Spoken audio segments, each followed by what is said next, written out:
예고드린 것처럼 여당 작사 야당 작곡 오늘 정치권 현안 얘기 깊게 나눠보겠습니다. 장해찬 전 대통령직 인수위 청년소통 TF 단장, 이은영 전 청와대 행정관 나와 있습니다. 안녕하십니까? 네, 안녕하세요. 네, 오늘도 아주 파랗게 또 옷을 입고 오셨네요. 네, 아주 캐주얼하게 옷 입고 오셨고. 자, 제목을 저희가 첫 번째 주제를 요즘에 그 수박값이 상당히 비싸다고 합니다. 지난해보다 뭐 32%까지 올랐다고 하고. 근데 우리가 먹는 수박이 아니라 다른 수박 얘기를 좀 해볼까 해요. 그래서 제목도 저희가 수박과 민들레라고 잡아봤는데 일단 민주당의 우상호 비대위원장께서 기자간담회에서 좀 강하게 얘기했습니다. 수박이란 단어 쓰면 꺼내면 가만 안 두겠다. 이렇게 강하게 얘기했습니다. 사실 민주당의 수박 관련된 논란 게시판이나 이런 데 또 많이 올라오고 있었는데 지난 선거 때도 마찬가지고요. 취임하자마자 우상호 위원장께서 이 발언을 쓰면 가만 안 두겠다라고 이렇게 경고장을 날리는 이유가 뭡니까? 일단 이 수박이라는 단어가 지지자들 사이에서는 그 이제 말과 행동이 좀 다른 의원들을 얘기할 때 수박이라고 비유를 했잖아요. 네. 근데 이제 우상호 지금 비대위원장이 이 말을 쓴 거는 지지자들 사이에서 하는 이야기가 아니고 의원들끼리 서로 상대를 비하하는 말로써 이 계파 갈등을 또 분열을 조장하는 이거를 운유해서 자꾸만 쓰게 될 경우에 지금 그렇지 않아도 비대위 구성하고 또 앞으로 갈 길이 먼데 너무 싸울 것 같으니까 일단은 서로 비하하는 말을 쓰지 말자. 그리고 서로 예의를 지키면서 토론하고 논쟁을 하자. 이런 취지에서 이 말을 쓰지 말자라고 이야기를 한 것 같습니다. 그러니까 지지자분들은 그렇게 할 수 있다 손치더라도 그렇죠. 의원들 스스로가 그렇게 갈라치게 하지 말자. 그렇습니다. 지금 이 의원들 일부가 이현우 의원이 그 사진을 막 올리고 해서 또 다른 쪽에서도 또 그거에 대해서 또 반발을 일으키고 이런 상황이기 때문에 이제 본격적으로 전대와 관련한 룰이 이제 들어가면은 서로 그렇지 않아도 예민하면서 또 이제 갈등이 생길 수가 있거든요. 그 전에 서로 이렇게 힘을 빼는 서로를 비하하는 발언을 쓰지 말자. 사실 지금 이 수박이라는 단어가 일반 지지자들 사이에서는 나와 생각이 좀 다른 사람을 그냥 지칭하는 약간 보통명사 비슷하게 쓰이고 있어요. 그래서 의원들끼리 지금 일반 지지자들은 그 정도로 이게 약간 약화가 되어 있는데 이걸 서로 굳이 꺼내서 쓸 필요는 없다. 이런 취지인 것 같습니다. 지금 채팅창에도 올라오네요. 수박 우리나라 거 맛있는데 또 하시고 겉은 민주당인데 속은 국힘이라는 비유예요라고도 주시고. 단장님은 우리 민주당의 수박 논란 어떻게 보고 계십니까? 이거 심각하죠. 심각해요? 저는 이 당내 정치인들이요. 국회의원이나 국회의원 하셨던 분들이 자기 당의 지지자인데 다른 계파 지지자를 향해서 이렇게 모욕적인 언어나 단어를 쓰는 거는 처음 봤습니다. 이게 다 수박이라는 표현도 그렇고요. 또 똥파리라는 단어도 많이 쓰거든요. 이거 전부 다 친이재명계에서 친문재인계나 친이낙연계 지지자들한테 쓰는 말이에요. 굉장히 모욕적인 멸칭이죠. 똥파리는 제가 굳이 설명을 안 해도 이게 왜 모욕적인지 굳이 설명이 필요 없는 것 같고 수박이라는 것도 앞서 설명해 주신 것처럼 겉은 파랗지만 속은 빨갛다. 이게 민주당과 국민의힘의 당 색깔을 빗대어서 사실상 국민의힘이나 마찬가지 아니냐라면서 상대적으로 민주당 내에서 좀 중도 보수에 가깝다고 알려진 친낙계, 그러니까 친이낙연계 의원들을 비하하고 그 지지자들을 조롱하는 단어로 쓴 것인데요. 지지자들끼리는 별말 다 쓸 수 있죠. 당원들도 마찬가지입니다. 우리가 그분들에게 이런 것 좀 안 좋다, 지양해달라고 말은 할 수 있어도 이래라 저래라 가르칠 수는 없잖아요, 정치인들이. 그런데 민주당의 심각한 문제는 소위 친이재명계 국회의원들이나 정치인들이 유튜브나 방송 나와가지고 수박이 어떻고 똥파리가 어떻고 하면서 자기들끼리 막 깔깔거리고 웃어요.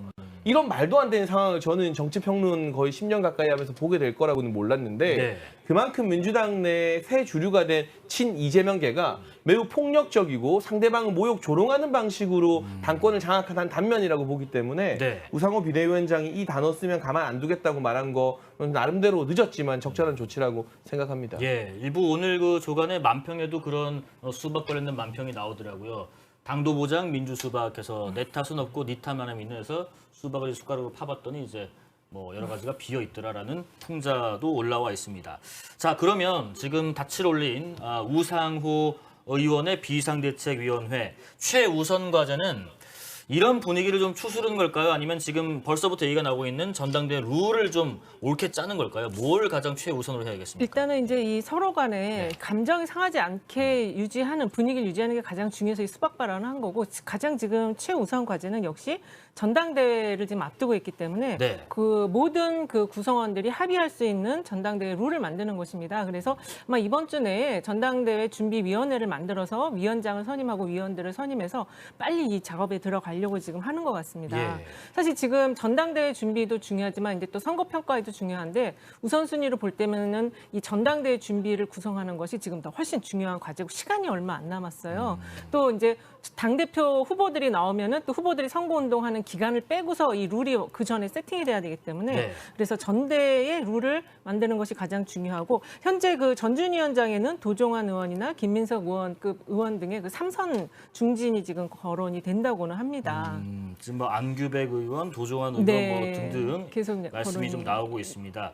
뭐 남의 당 얘기하는 거가 말인지 모르겠지만 우상호 의원이 비대위원장으로서 이 2달 남짓한 기간 동안에 어느 곳에 가장 포커스를 둘 거다. 역시 전대 룰 짜는 건가요? 일단 전대 룰도 중요하고요. 개파 간의 굉장히 골물대로 골마 털어진 갈등을 얼마나 잘 수습할 수 있을까. 이게 뭐 2달 사이에 공천권도 없는 비대위가 수습하기엔 너무 어려운 문제입니다만 뭐 수박 단어 사용 금지령부터 해서 그런 노력을 해야겠죠. 그런데 저는 이재명 의원에 대해서 계속 비판적입니다만 민주당 전대룰은 수정해야 된다고 봐요. 그래요? 지금 어떤 부분도요? 일반 국민 여론조사가 차지하는 비율이 전대에서 10% 정도밖에 안 돼요.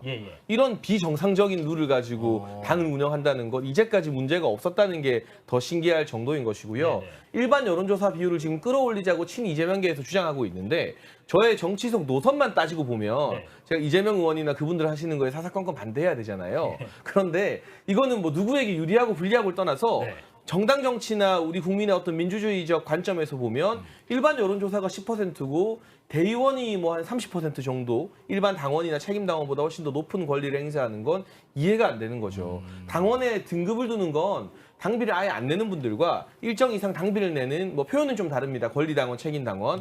그 정도에서 차별을 두면 되지. 그 안에서 또 당협위원장이 별도로 선발하는 대의원이라는 제도를 두고 그 대의원들에게 굉장히 많은 표의 비율을 몰아준다. 이분들 한 표가 뭐 일반 당원 한 60표, 70표가 된다고 하는데 비율적으로 따지면 이거는 정당 민주주의 원칙에 맞지 않는 제도 같아서요.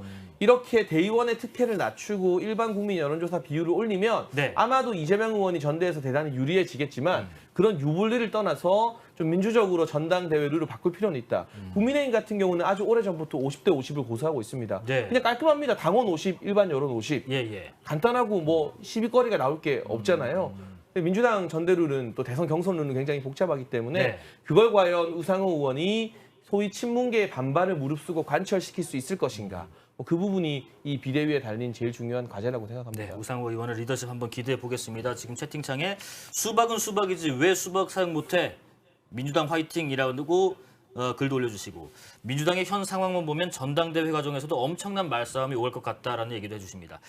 국민의힘 얘기 좀 해보겠습니다. 국민의힘도 이른바 민들레 관련된 논란이 일부 있었는데 장제원 의원이 뭐 불참하겠다라고 하면서 좀 수습된 국면입니다. 이 갈등의 불씨가 혹시 여전히 남아 있습니까? 아니면 애초에 갈등거리도 되지 않았다고 생각하십니까? 저는 이 국민의힘이 대선과 지선 승리한 이후에 나름대로 당내에서 시끄러운 이슈들이 터져 나오지만 그게 비교적 건강한 방향으로 잘 수습되고 있다고 생각을 합니다. 예를 들면 과거 같으면 뭐 친이계 모임, 친박계 모임 발족했는데 당 지도부가 우려를 표한다고 해서 그분들이 당 지도부 말 들었을까요? 그렇진 않았을 거예요. 안 듣고 계속 가거나 싸웠겠죠. 그런데 이번에는 듣잖아요.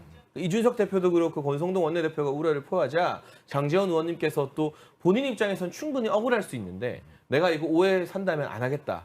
난 성동 형이랑 이 정부에서 싸우지 않을 거다. 이렇게 말하면서 내려놓고 이용호 의원 같은 경우도 민들레가 정부에 부담이 되면 안 된다. 한번 여러 의견을 두루두루 들으면서 고민해 보겠다. 이렇게 말씀하신 것 자체가 갈등 자체가 없는 정당보다 갈등을 잘 수습하는 정당으로서의 모습을 국민들께 보여드리는 과정이기 때문에 이게 크게 마이너스가 될 것 같지는 않고요. 민들레 모임이 존속될지 아니면 멈춘 상태로 해산할지는 잘 모르겠습니다만 일단 초기에 우려됐던 개파 모임이라든가 또는 당의 공식 지도부를 패싱해버리는 어떤 당정대 새로운 모임이 되는 우려는 불식시키는 방향이기 때문에요. 좀 개파와 무관한 건전한 공부 모임이 많이 생기는 방향으로 당에서 총의가 모아지지 않을까 싶습니다.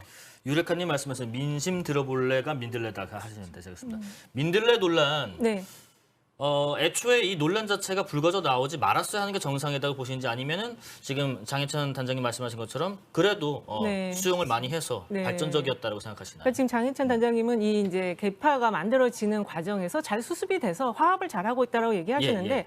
사실 아까 그 민주당의 수박 관련한 것도 이 대선 전에는 그렇게 좀 개파 간의 갈등이 심했어요. 그렇지만 이제 대선 후보가 정해지고 나서는 서로 갈등을 줄이면서 화합을 하는 과정을 거쳐서 이 수박이라는 단어가 그렇게 아주 그 서로 간의 갈등을 상처를 만드는 그런 단어는 아니었고 네. 지금 이 민들레 아까 민심 들어볼래라고 이제 했는데 결국은 이게 제가 알기로는 인수위에 참여했던 한 30여 명의 의원들이 만든 것이다라고 알고 있고요. 네. 그리고 그러한 모임이 결국에는 이제 개파화 될 수 있기 때문에 주변에서 만류를 했고 특히 권성동 의원이 적극적으로 만류를 해서 장제원 의원이 한 발을 뺀 그런 상황인 것 같습니다.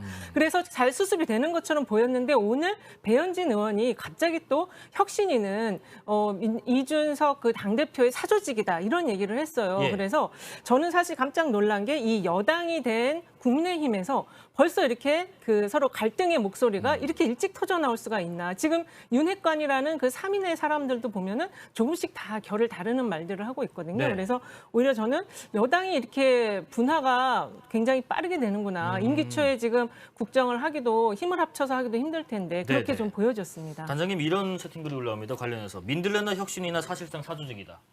그렇지 않죠. 그렇지 않아요? 혁신위는 최고의 의결을 거친 당 공조직이고요. 네네. 이때까지 민주당도 그렇고 국민의힘 전신정당도 그렇고 네. 혁신이 보통 1년에 한 번씩은 꼭 등장하는 단어였거든요. 그런데 혁신이 가지고 사조직이라고 말하는 건 배현진 최고위원이 맥을 잘못 짚어도 단단히 잘못 짚은 것 같아요. 그러니까 이거는 솔직히 말하면 민들레 못하게 해서 삐졌다라고밖에 볼 수 없는 발언이에요. 왜냐하면 이 혁신위원장부터 혁신위원들이 이준석 대표가 다 선임했으면 그런 비판받을 수 있죠. 네네. 당의 공조직을 사조직화한 거 아니냐. 그런데 최재형 의원을 이준석 개라고 생각하는 사람 별로 없을 겁니다.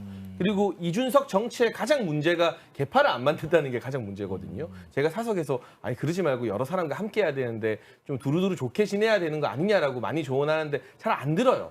그러니까 이게 개파 가지고 이준석 대표에게 비판하는 건 별로 와닿지가 않는 비판인 것 같아요. 네. 또 혁신위원 추천권도 최고위원들에게 다 주지 않았습니까? 그럼 배현진 의원도 추천하면 됩니다.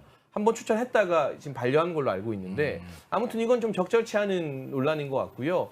이제 의원들이 공부 모임 많이 만듭니다만 예, 예. 누가 좌장이냐에 따라서 이게 개파 모임이다, 뭐 사조직이다 이런 논란이 많이 불거져요.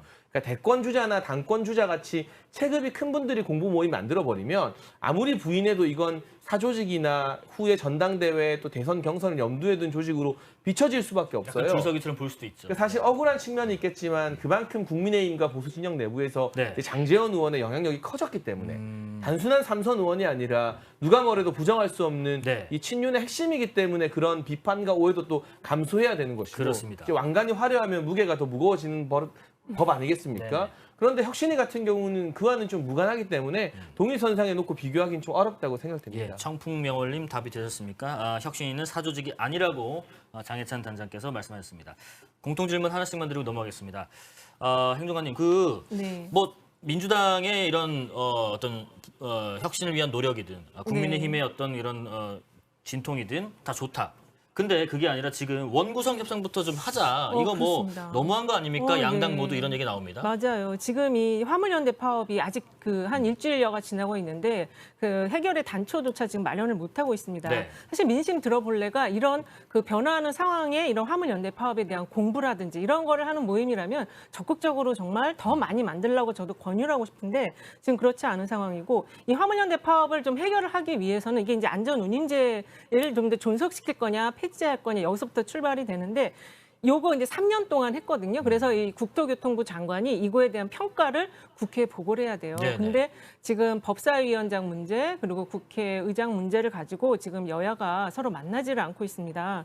그 법사위원장은 원래 예전에 야당의 몫으로 가져갔던 부분이 있었고 그리고 지난번에 여야가 합의했을 때 그때는 여야가 바뀌었었는데 민주당이 여당일 때 예. 그 합의한 배경에는 이 법사위가 상임위로 존재하지 않는 걸 전제로 그 당시 야당 지금 국민의힘에게 주는 걸로 윤호중 원내대표가 자기 월권으로 좀 합의를 해줬던 것 같아요. 그래서 이번에 이 원구상을 좀 빨리 협상을 진행을 해서 원래 그 운영위는 여당이 갖고 야당이 법사를 갖는 것이거든요. 그래서 이걸 빨리 좀 정리하셔갖고 화물연대 파업이 더 이상 좀 오래 지체되지 않도록 정리를 여당에서 빨리 해주셨으면 좋겠습니다. 지금 이 화물연대 파업 때문에 경찰 인력이 다 이쪽에 지금 배치가 돼 있어요. 예.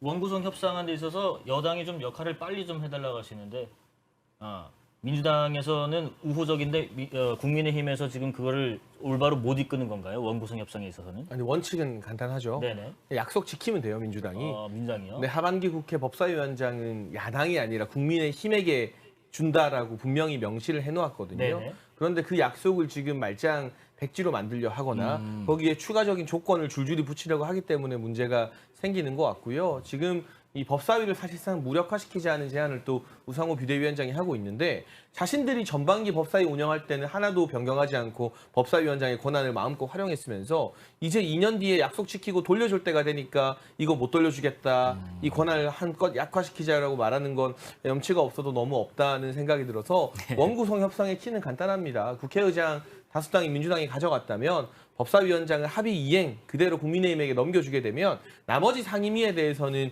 여당인 국민의힘이 충분히 또 야당을 많이 배려할 준비가 되어 있다고 저는 들었기 때문에 이 부분에 대해서 법사위원장 가지고 조건을 내걸지 않았으면 좋겠고요. 화물연대 파업도 참 골칫거리고 국회 차원에서 해야 할 일들이 많습니다만 한 가지 긍정적인 부분은 예전처럼 불법 시위했을 때 경찰이 손 놓고 지금 구경만 하는 그런 정부는 아니라는 점. 아주 엄정한 대처를 하면서 행정 권력의 어떤 준엄함을 노조가 되었든 누가 되었든 보여주고 있다는 점은 그래도 우리 사회가 진일보해 간다는 하나의 어떤 증거가 아닐까 싶습니다. 네, 다음 주제 넘어가 보겠습니다. 다음 주제는 이준석의 자기 정치입니다. 당대표로 취임한 지 일단 1주년 맞았습니다. 기자간담회도 했고요. 굉장히 성공적이었다. 두 번의 선거를 이겼다라고 이제 평가를 했는데 일단 행정관님, 그 부분에 있어서 좀 인정하시나요? 아니면은 이게 이준석 대표였기 때문에 성공한 건 아니다 보시나요? 일단 이준석 대표였기 때문에 저는 성공했다고 보고 긍정적으로 있고, 보시네요. 예, 그렇습니다. 네. 일단은 이제 총 대선과 지선을 이겼는데 그 전에 당대표 되기 전에 4.7 재보궐선거부터 이제 승리의 그런 길을 걸어왔거든요. 네네. 사실 그거는 굉장히 중요한 거라고 저는 봅니다. 어쨌든 이준석 당대표가 영선의 30대 당대표로서 당원의 선택을 받았다는 것이 가장 중요하다. 저는 그런 점에서는 앞으로 남은 임기까지 좀 잘 마무리를 해서 30대 당대표가 굉장히 멋지게 일을 할 수 있다라는 걸 보여줬으면 좋겠고 다만 그 안에서 분열의 리더십을 보여주는 것 그리고 좀 가벼운 언행에 의해서 좀 많은 사람들의 눈살을 찌푸리게 하는 거는 좀 반드시 고쳤으면 좋겠다는 생각입니다. 뭐 짧게 코멘트 한번 해주시고. 아니 정치는 결과로 말하는 것 같아요. 네. 과정이 어땠고 그 사이에 무슨 일이 있었고 지나간 역사에서 누가 그걸 일일이 기억하겠습니까? 저희 같은 평론가들이야 그거 기억하는 거고요. 선거에서 이겼느냐 졌느냐 그게 이 정치인의 평가는 유일하고도 절대적인 기준이기 때문에 어찌되었건 전당대회에서 돌풍 일으키면서 원의 30대가 당대표 되는 기염을 토했고 많은 우여곡절이 있었고 저도 그 과정에서 속상한 일도 많았습니다만 대선 이겼고 지선 이겼잖아요. 그러면 성공한 당대표인 거죠. 결과가 모든 것을 말해준다고 하셨습니다. 자, 그러면 이준석 대표가 얘기를 했습니다. 앞으로는 제대로 자기 정치를 하겠습니다. 이게 사실상 친윤계에 대한 선전포고야? 라는 얘기도 있고 자기 정치라는 게 혹시 당권 혹은 그 이상의 뭔가 그게 뭘까라는 얘기도 나옵니다. 이준석 대표가 말하는 제대로 자기 정치하겠다라는 거는 뭘 뜻하는 건가요? 일단 지난 1년은 선거의 시간이었잖아요. 대선과 지선이 있었기 때문에 본인이 생각하는 어떤 정치 혁신이나 정당 개혁 방안이 있어도 그걸 무리하게 관철시키기보다는 대선과 지선 승리를 위해서 모든 이 당의 총력을 결집시킬 필요가 있었던 거죠. 그런데 선거가 약 2년 가까이 없기 때문에 또 이준석 대표의 남은 임기가 1년이기 때문에 정당 혁신과 관련해서 하고 싶은 게 굉장히 많은 것 같아요. 이를테면 당의 싱크탱크인 여의도 연구원 같은 경우도 확대 개편해서 2개로 좀 나누고 싶다는 구상을 밝히기도 했고요. 또 청년들이 당에 잘 착근할 수 있게. 지금은 청년 당원들이 가입해도 어떻게 활동해야 되는지 가이드라인 자체가 없거든요. 지역 당협 가면 또 겉돌거나 소외되기도 쉽고요. 그런 부분에 대해서 본인의 생각을 가감없이 드러내서 어떤 국민의힘이나 여의도의 정치 문화를 바꾸겠다는 것이 이게 개파적으로 친윤계와 맞서겠다는 건 아니에요. 예를 들면 저도 30대 중에서는 국민의힘에서 제가 제일 친윤인 것 같은데 네. 저랑도 전략적 제휴를 통해서 여러 가지 협업과 사석에서의 많은 대화 나누고 있고 또 지금 당내에서 친윤의 자장으로 꼽히는 분이 사실 권성동 원내대표 아닙니까? 네네. 그런데 이번에 민들레 모임과 관련해서도 그렇고 이 당대표와 원내대표 사이의 호흡은 굉장히 잘 맞고 있다. 많이 부딪힐 줄 알았는데 의외로 호흡이 잘 맞는다라는 평가가 나오고 있거든요. 네. 그러니까 친윤이라는 어떤 정체성을 가진 분들을 특정인 몇몇으로 한정할 게 아니라 국민의힘 전체가 이제 친윤이 되어야 되는 거죠. 이 성공적인 정부 수립을 위해서. 그래서 이걸 어떤 갈등 국면으로 보기보다는 정당 혁신을 위해서 자기 색깔을 좀 뚜렷하게 입히겠다라는 그런 메시지로 저는 이해를 했습니다. 그 비슷하게 이해하시는지도 궁금하고요. 좀 네. 자기 세를 결국에 넓히기 위한 정치를 직접적으로 하겠다라는 표현 아니냐라는 의견도 있습니다. 그렇습니다. 지금 오늘 1시간 반에 걸친 네. 취임 1주년 기자회견 전에 굉장히 눈산치 풀어지는 상황이 있었어요. 정진석 의원과의 이 방송에서 말을 전할 수 없는 정도의 내용으로 갈등이 있었거든요. 네네. 그러니까 그거를 봤을 때 지금 어떻게 보면 이준석 당대표 입장에서는 나를 굉장히 가볍게 여기고 선거에 대한 공을 전혀 인정하지 않는구나라고 느꼈을 수 있을 것 같습니다. 네. 그런 속에서 일단 이준석 당대표가 혁신위를 만들고 당 개혁에 방점을 찍겠다. 시스템 공천을 추진하고 으뜸당원을 도입하겠다라고 하는 거는 저는 굉장히 높게 평가를 합니다. 네네. 그렇습니다. 그리고 그 이준석 당대표 그 기자회견 내용 중에 이 청년 정치, 청년을 그 어떤 청년 정치라는 틀 안에 볼모로 잡지 않겠다. 틀 안에 가두지 않겠다라고 말한 거는 청년, 당내 청년은 어떤 이렇게 할당을 통해서 몇 자리 주고 끝나는 이런 형태의 정치는 더 이상 국민의힘 안에서는 하지 않겠다라는 의지의 표명인 것 같아서 네. 괜찮다고 저는 생각을 하는데 근데 이제 그걸 풀어나가는 과정이 그 당내의 다양한 목소리를 잘 화합을 시켜서 리더를 해야 되고 네. 덕장의 리더십을 보여야 되는데 지금 이전의 모습이 지금 그렇지 못했거든요.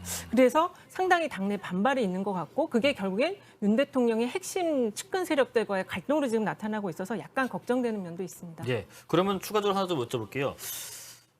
이준석 대표의 그 이달 말에 예정된 그 당 윤리위원회 이게 좀 변수가 될 가능성이 커 보이십니까? 저는 이제 우크라이나를 이제 배낭여고 갔다 오셨는데 네. 갔다 와서 대통령 만났잖아요. 그 과정에서 여러 가지 좋은 이야기들이 좀 된 것 같아요. 제가 정확히는 모르겠지만 네.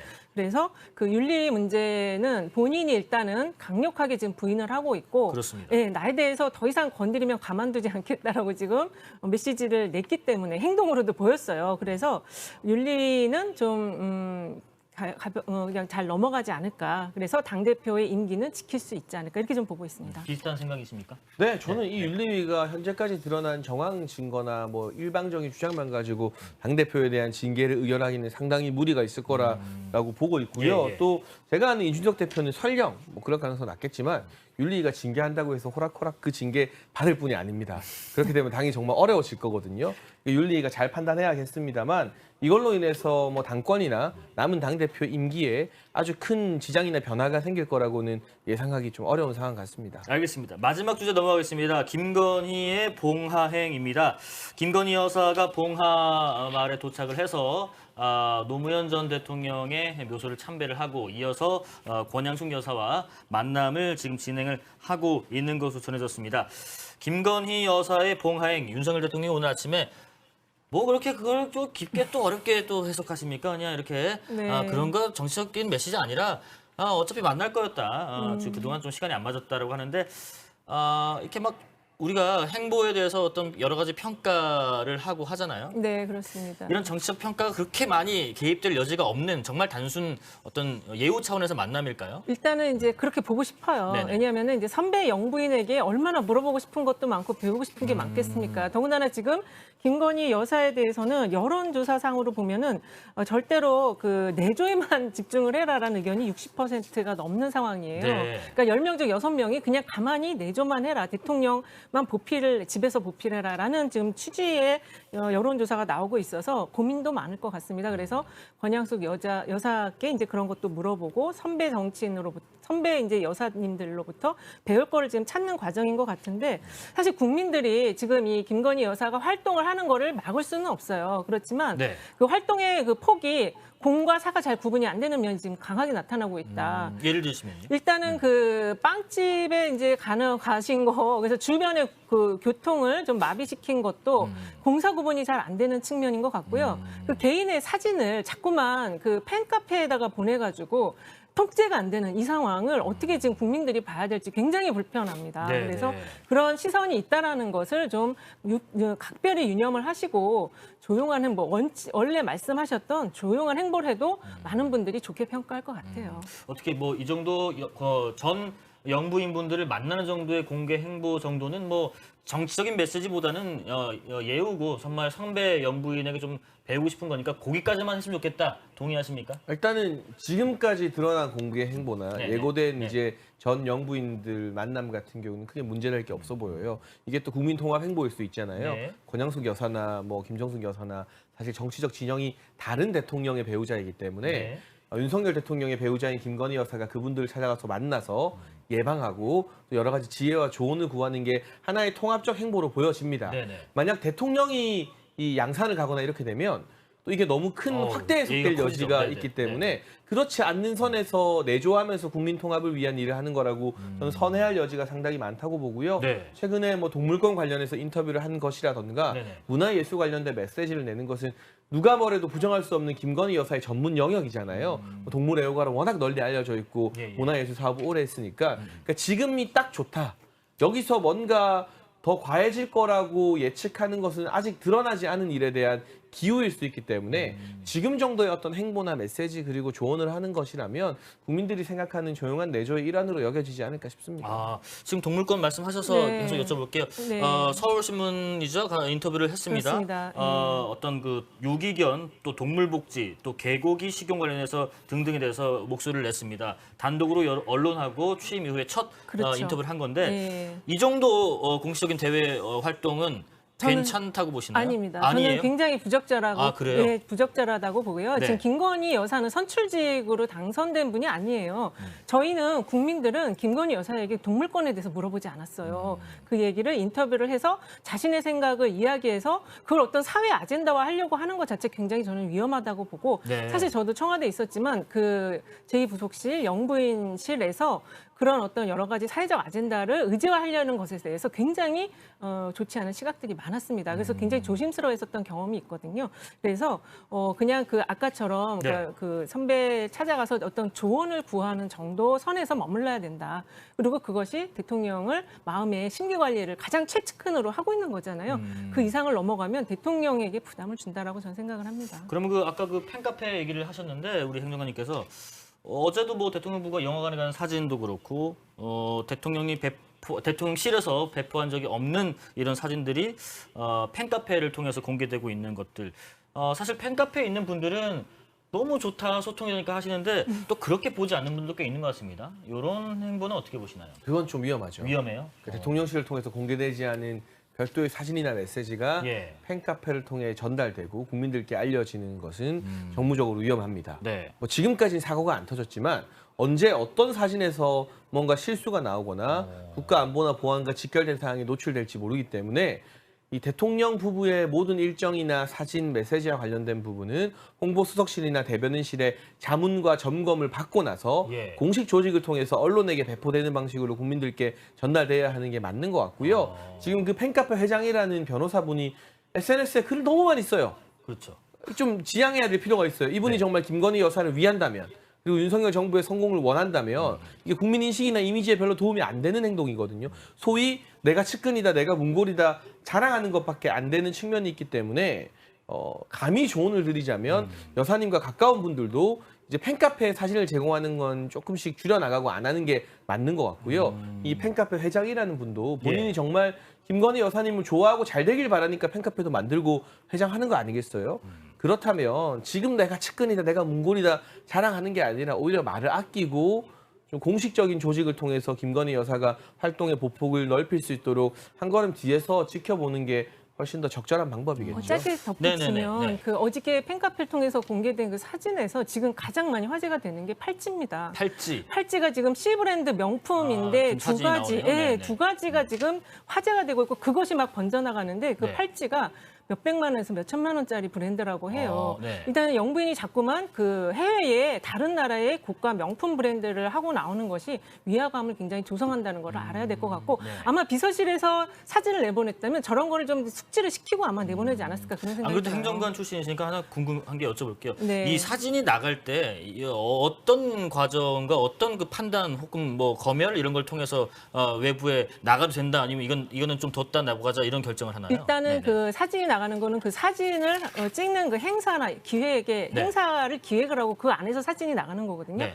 그래서 전체 사진만 나가자라든지 딱 영부인의 어떤 이런 활동 한 측면만 나가자 이미 다 그 사전에 기획을 한 다음에 내보내는 거예요. 네. 예전에 그 청와대 행정관이 그 자기들끼리 그냥 같은 직원들끼리 찍은 사진이 자기 개인 페이스북에 올렸다가 그게 그 보안에 아주 큰 위배가 돼가지고 결국에는 그 잘린 적이 있었거든요. 그래서 지금 영부인을 자를 수가 없잖아요. 저런 게 막 나가면 네. 그런 고충이 있다. 비서실 직원들의 고충이 있다라는 거를 저 여사님 꼭 알으셔야 될 것 근데 같습니다. 저는 한 가지만 부연하면 그 대통령 가족이라고 해서 명품 쓰지 말란 법은 없는 것 같아요. 그걸 청와대 특활비나 뭐 이 국민 세금으로 사면 문제지만 요즘 같은 세상에 또 이제 외국 나가서 다른 정상들과 만나게 되면 품위라는 것도 있는 건데 그 자체가 크게 문제는 아니다. 특활비를 쓰지 않는 이상 그렇게 생각하고 다만 말씀하신 것처럼 이게 공조직을 거쳤다면 네. 굳이 그게 드러나도록 사진을 찍진 않았겠죠. 그렇겠죠. 네. 네. 그 정도의 차이는 있는 것 같아요. 여사님이 그 명품 브랜드 쓰는 거는 저는 좀 안 좋게 보여요.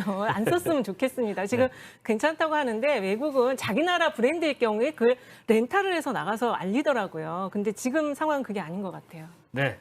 내돈내산이 뭐 크게 문제가 안 된다는 장해찬 전 단장과 또 외국의 명품은 좀 지양하자라는 이은영 전 행정관과 말씀 나눠봤습니다. 여당 작사, 야당 작곡 여기까지 하고요. 저희 D라이브 잠시 후에 경찰 관련된 논란에 대해서 얘기를 나눠보겠습니다. 오늘 두 분 감사합니다. 네, 감사합니다.